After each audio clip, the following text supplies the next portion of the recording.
Mastering commands and shortcuts in Python with PyCharm. In this lesson, we'll explore the importance of commands in Python programming and learn how to effectively use them to enhance code readability and maintainability. We'll also discover some handy shortcuts in PyCharm to streamline our coding workflow. So, commands in Python. Commands are explanatory notes within the code that are ignored by the Python interpreter during execution.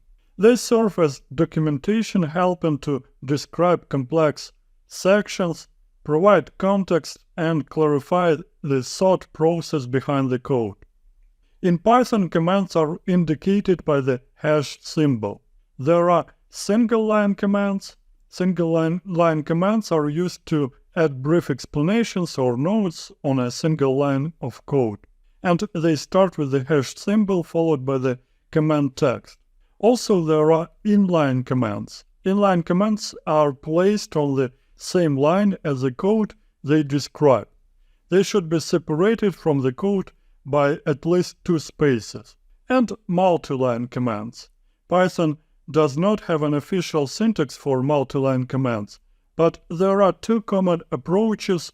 The first approach is using multiple single-line commands, place a hash symbol at the beginning of each line of the command, and using string literals.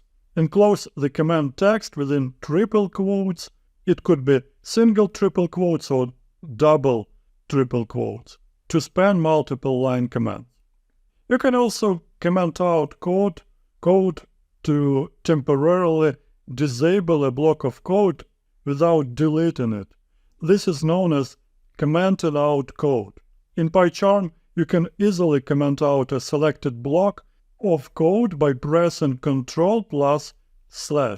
To uncomment the code, select the commented block and press CTRL+/ again.